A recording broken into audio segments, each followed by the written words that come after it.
there, beloved Ascension pioneers, and welcome to this video update in this new setting, which is in my home, in my sacred space. So we had quite a lot of rain recently, and I was unable to record outside. And tomorrow I'm going to the dentist, and I might have this procedure done. So it means possibly that I won't be able to do a video for a while, and I will keep you posted. So that's why I'm doing this video now, indoors, maybe the last one for a while. I don't know.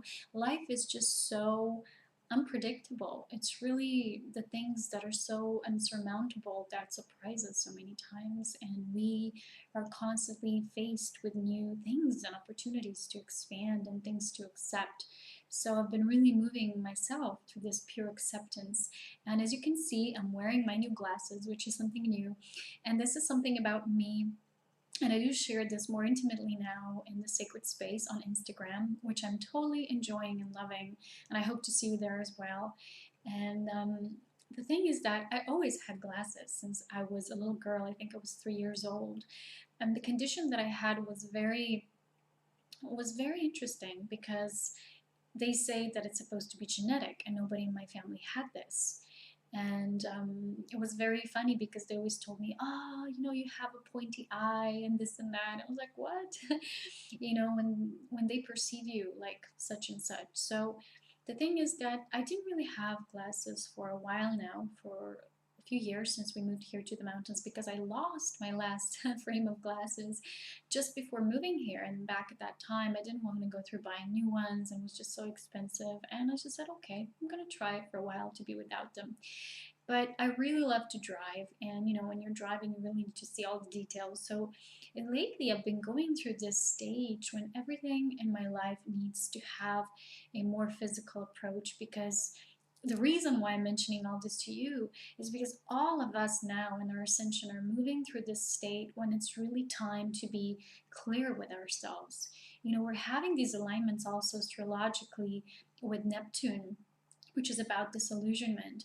And we're really coming to see all the things that maybe before, when we were so focused on our ascension, which was this upward movement, we kind of put aside for a while, and we said, okay, we only want to focus on the magical and beautiful and all of that. And a lot of times for us in this path, this can cause us to forget about the things that really are here in front of us right now. And for me, you know, these things that I'm starting to notice, all of a sudden I was guided back to these things. I said, you know, I just trust my guidance. And all of a sudden, I had this day when woke up. I think I need to have glasses again. I don't know why. I just felt so, because we did some road trips, and I love driving. And to return home at night, and you're driving and you don't have like 100% vision, you kind of get a bit like nervous when you're driving, and I don't like to feel that. I like to feel joyful about it. So I kind of went down this memory lane, and the next day I see this poster here in our village, and it says glasses, you know. And I was like, yes, please. And it was really amazing, because Spirit showed me that all the things that before our ascension, which was so much focused on the upward movement of the spiral of our spirit and embracing all these beautiful magical things and our abilities, now this thing that's really important for us is to confront our lives, our realities, to really bring every aspect of our luminosity in there. So I thought maybe I lost my old glasses because I didn't really like them, but then I really also wanted to have this perspective, how it is to be free without them. And at that time, I feel I just didn't need them. You know, I gave my eyes some exercise, and then I came back to this state when I felt it's time again, you know. And the more that we trust every part of the process and our ascension, the more everything will align for us. And then I come to this this store with the glasses, and the lady there was just fabulous. She was just so amazing. She was so nice. And she totally read me and my energy. She said, you are a total golden, sandy, pearly being. I'm like, how does she know that? And we kind of picked these glasses together. It was just beautiful. And I couldn't wait to get them, because before I was like, oh, no, glasses, I don't want them. You know, I've had my share of them. I don't want them anymore. And then I was all so excited about this yet again, because now it was time. And what's happening is this descension of our ascended beingness is coming, and we're really being faced with all the things that matter for us in our lives, all the things maybe before we weren't called to, or we didn't address fully. Now it's time to see things in a new light, and to really bring that. So a part of that is really, really opening our hearts to all of us, all the parts. And that's why I really wanted to have this video before I maybe am absent for a while, because I feel this is such an important topic at this time. You know, when you move into the online world, when you see all the beings sharing so much, and there's just so much information, so many people, you can't keep up with everyone and what they do and all the posts and all the beautiful things they're creating. But the thing is that we're still, all of us, we're lacking the intimacy that we, even though we can connect online, we can't like fully create, we can't fully feel through this web, which is, it is a web of light. We are all heartpathic, telepathic, and you know, through the connection of our heart space, and there is unity field that we are all accessing. But in a way, what spirit shows me is we need to have further presence into our realities, because our reality, our lives, our physical lives, it's not something we're attached to, but it's something that's our direct reflection. And the more we're creating them through this grounded approach, through addressing every layer of ourselves, not pushing it aside and saying, I don't want this, the things we like or don't like, and just seeing all of it and seeing where we are fully aligned with ourselves and where we're saying, I don't like to be, for example, a woman with glasses or something like that. And then as we address all those parts, our lives are going to be even richer, even deeper, and there will be more intimacy created, and this will serve us as a more solid base. So I see a lot of beings online. I don't really, you know, connect so much, but sometimes other people send me things or videos. I just hear a word here or there, and I kind of pick up the energy, and I feel there's just so many beings who are addressing this ascension from the point of view as we are galactic beings now. We're moving into the embracing ourselves as a galactic family, but I also hear them saying, you know, we're not really of Earth, you know, things like we're ascending now. Earth isn't important anymore. Almost like, you know, they were trying to say here, you know, Earth, boo, you know, like glasses, so dense, boo. Let's go on to have a ride. Let's be more galactic. Let's go on to have an out of body experience. Let's go to have an adventure, more multidimensional, more this and that. And I see and witness so few really talking about the embodiment process of our soul, to really fuse our life journeys with this immense luminosity that we are. Because I kind of approach this from the other level, which is we've been everywhere. We've had all these experiences already. We are already illumined in so many ways. But we are here on Earth because we're trying to bring and establish this luminosity in our physical bodies here, in our forms.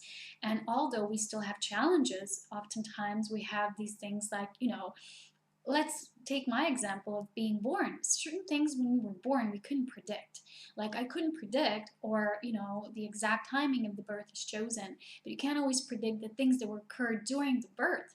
You know, almost like the earth, there was an experiment. Not every factor within it was totally overseen as how it will develop. A lot of things that are in development and evolution of creation are unpredictable. So nobody could predict that I will have umbilical cord wrapped around my neck, and not everybody will know that. And you know, of course, I was lucky enough and I was blessed that the doctor's exchange were the last moment.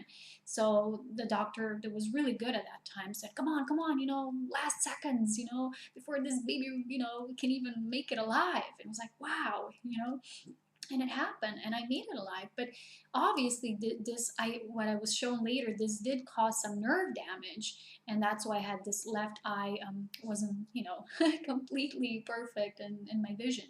So the thing is that there's a lot of things on this journey that we couldn't predict, that we still can't predict. But it's very important for us to see the overall picture of why we're here, to embrace all of it. And not to only embrace the ascending parts of us, but what about the descending parts of us?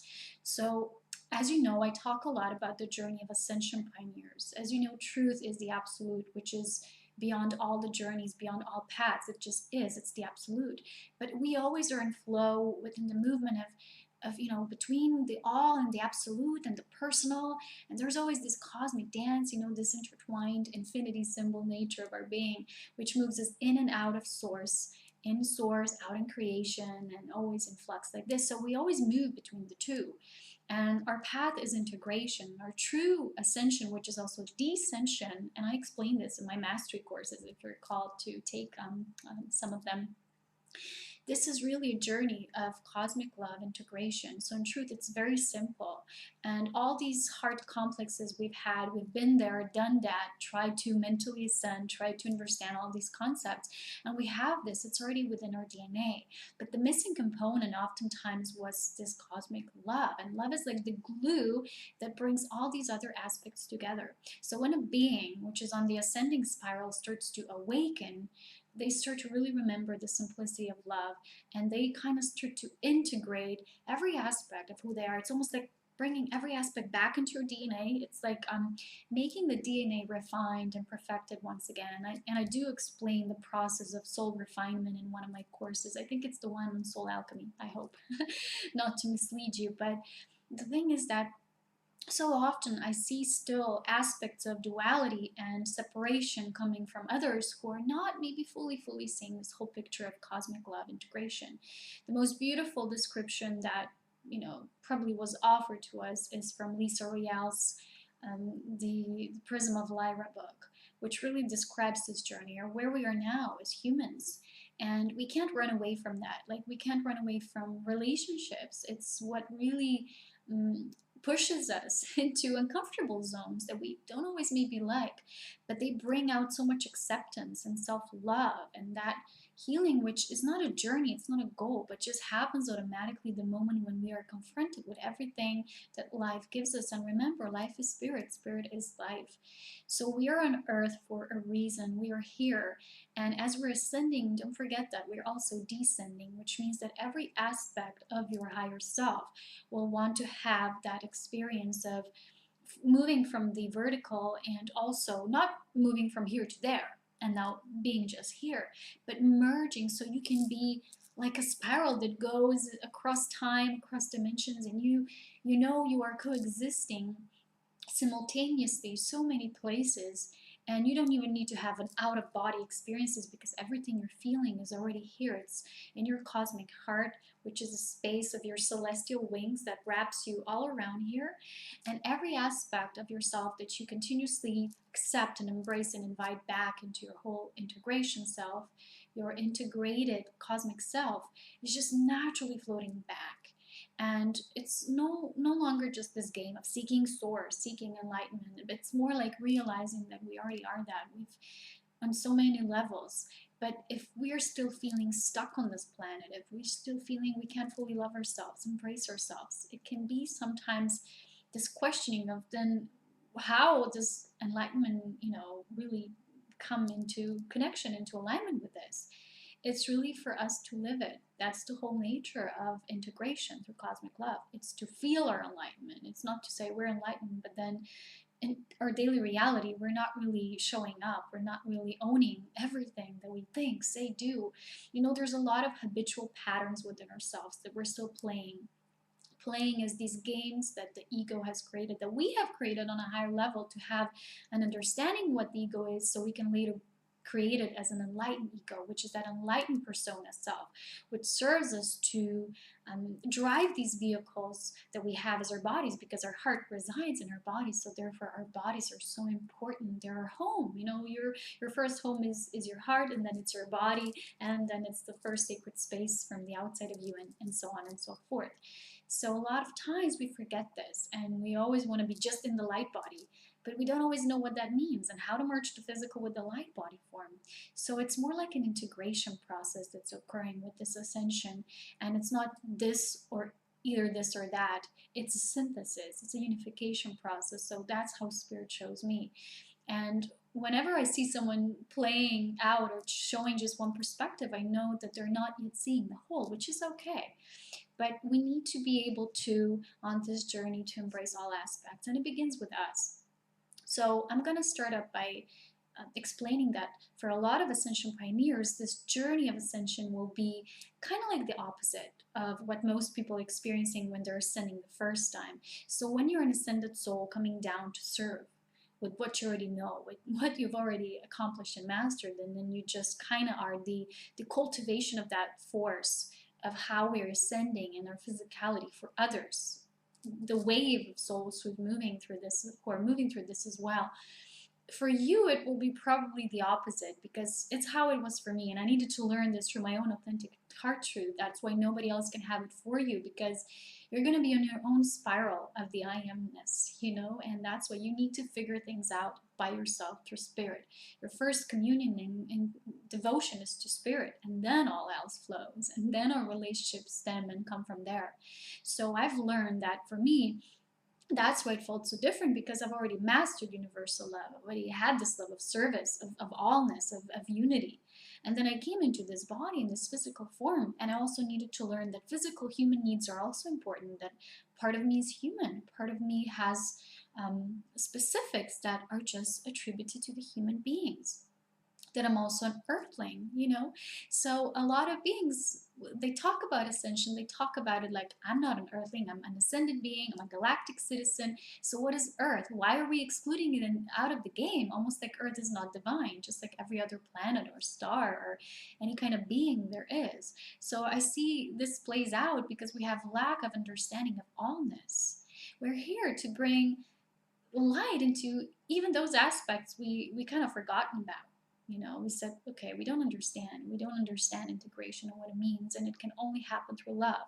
So when we try to mentally or analytically approach these things, we're not going to have results, because we're trying it only from one angle and we're missing out on the rest. So what I'm saying here is that ascension pioneers, a lot of times they had it differently. It's not, again, better, worse, higher, lower. It's just almost like seeing something from a different view that somebody else is looking at it, and together you have the whole picture, right? So in my life, personally, also I needed to have people who served me in a human way, if you know what I mean. So there was a beautiful game that played out, which was the balancing out. So I kind of showed them my version, which was from Unheim to here, and they showed me from here to Unheim, if you know what I mean. So it was very much a synthesis of both, and I've learned this. So I didn't, at a certain point, I stopped negating that these things also are important. Otherwise, they wouldn't be in my life. So anything that's in our lives, it's there because we created it on a certain aspect, because it gets us closer to the full integration of our soul.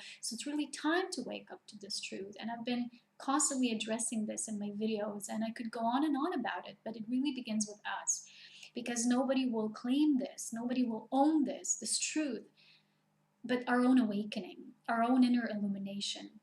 So when I say that this for us was different, was your life will show you, my life showed me that for me it was almost like, you know, meeting it from half, meeting people halfway, from coming like this together. And it was just about different approaches, but the same thing, you know, the journey is always about love and cosmic integration.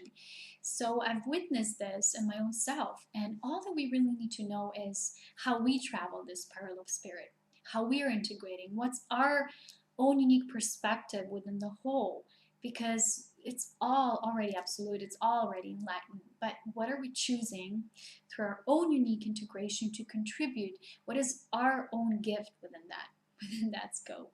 So for me, I needed to learn to also master the human aspects. That doesn't mean I didn't have love for humans. It's exactly opposite, because when you have universal love, you can love all. But what I mean here is that oftentimes in the past I neglected a body a bit. And I remember I thought, well, this is not important, I'm just here to serve. And then I put myself always in the last pot. And then I developed this habitual pattern that kept saying, what about me? Am I always the one who finishes last? What about me? Hey, hello. And I've learned to also love that part. And I said, okay, you know, I'm human too. And I've seen that a lot of times when people present only this divine aspect of themselves, like I'm the goddess, I'm the queen, I'm the master, I'm this and that. And a lot of people fall for this because they only see that in the person. They only see what they wish to see. So they oftentimes put these masters or gurus, whatever they are, these divine personas, these deities, almost like half ethereal beings, on a pedestal. So they create this illusion that they can get to where they are because they're just humans, and you know, they're practically deities, so how can they compare? And I've seen a lot of times this occurred within my reality, And then people create more separation rather than just meeting each other halfway and seeing where am I contributing to the whole and how are you and how we can synthesize this. And this is the beauty of relationships and where we are now in this phase of enlightening all our relationships and communication so that they're more heart-centered and seeing our different approaches. So the next thing I really want to talk about in the end of this video is how to change these habitual patterns that are in our cellular memory. What Spirit recently showed me in my own life is we are aware, we're enlightened, we have awareness about something, but we say, I really am changing this, you know, I'm not going to react this way, I wish to respond through love. But then again, you find yourself constantly, continuously spinning like in a hamster wheel, always doing it the same way, and you can't get out of it. And a lot of people say, it's impossible for me to release this, how do I do it? I even have people who tell me, when is it ever going to end, Paloma, this journey? And I'm thinking, it's not even the appropriate question, because in True Soul's expansion, we always go deeper and we're always expanding more and more. So, of course, there's always going to be things to do. When you look at nature and creation, it's always expanding. There's always new stars being born. There's always new creation. Nature even never rests. Even winter, when you think, oh, it's asleep, you know, it's snow. It's not really, because underneath the soul, we're not seeing all the processes taking place. Nature never really sleeps. It's always something in flux, in motion, in change. You know, the only constant is change. So when people say, when is it ever going to end? It's like they're not seeing the big picture. They're seeing things as a final goal, destination, even ascension. When you ascend and move into your light body and over, game over, you know, like in video games, game over. Because we always love to play, you know. If you imagine yourself playing this game and you move through all these great levels and then you come onto the last level, what do you feel? You feel this void. Wow. It's over. It's really over. What now? What next? There's a new video game, for example, you know.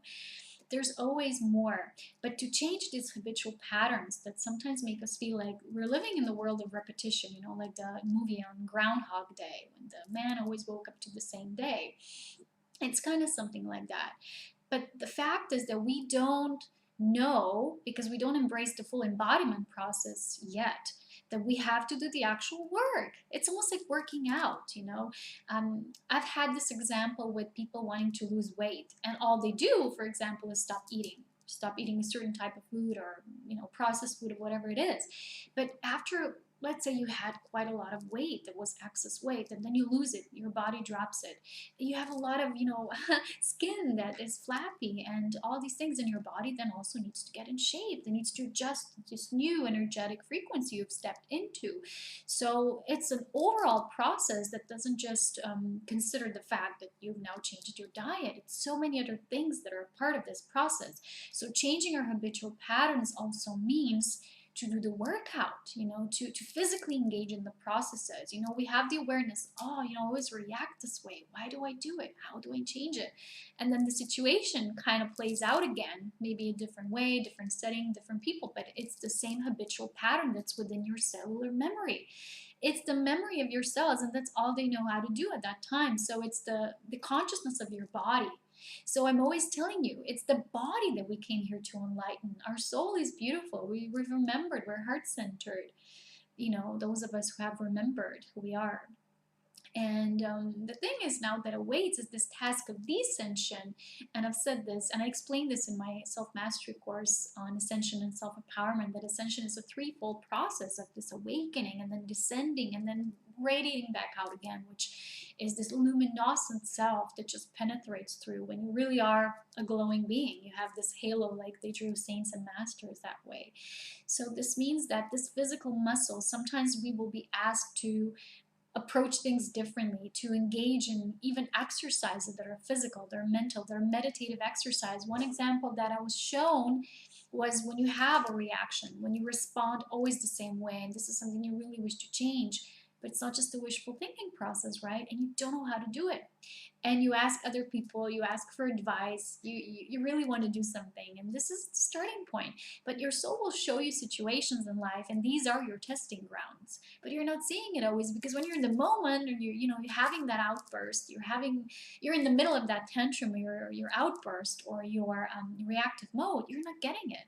And this is your test field. The soul has set up this condition that is an answer to your prayer of, I really want to change this. Is okay, here's your mastering training. And what Spirit showed me today, it's very important that when you find yourself in the middle of that tantrum, or when you have a trigger, whatever you're having, and this what you know needs to change, because whatever you know it needs to change, it just feels like you can't walk even a mile further with this energy, with this old state, with this old energy. You're just, you want to feel joy all the time. And this is what prevents you from feeling it. This is what prevents you from constantly being in the blissful state. And at that time, when you find yourself in the middle of this, and you're like, you're rushing, and you're in that state, just stop for a while. This is a very good exercise. Whether you do it alone or another, you can hold your hands, stand in a circle with another, if there's more people, whatever, and just stand there and take a few deep breaths together. But what you do then is imagine how you would respond differently. Not how could you. You are, when you're thinking about it, you are visualizing it, you're already moving in that energy. Maybe your body didn't, do it, or, the consciousness of your body, but you're envisioning it, you're moving in the energy essence of it, and therefore you're telling your cells, look, this is how you respond next time, okay? And even if that next time is not exactly the next time, you're already programming it, because you're telling it, you're creating, you're always creating with your cells. You are a co-creator with your body. Your body is that first physical expression before all other creations you do, whether you're an artist or, whatever you do, every form of creativity, like even making a meal or, doing computer work or, doing videos that I am now, for example. And it begins with you having that self-talk, self-observance, self-assessment, self-talk. It has to be very gentle and compassionate.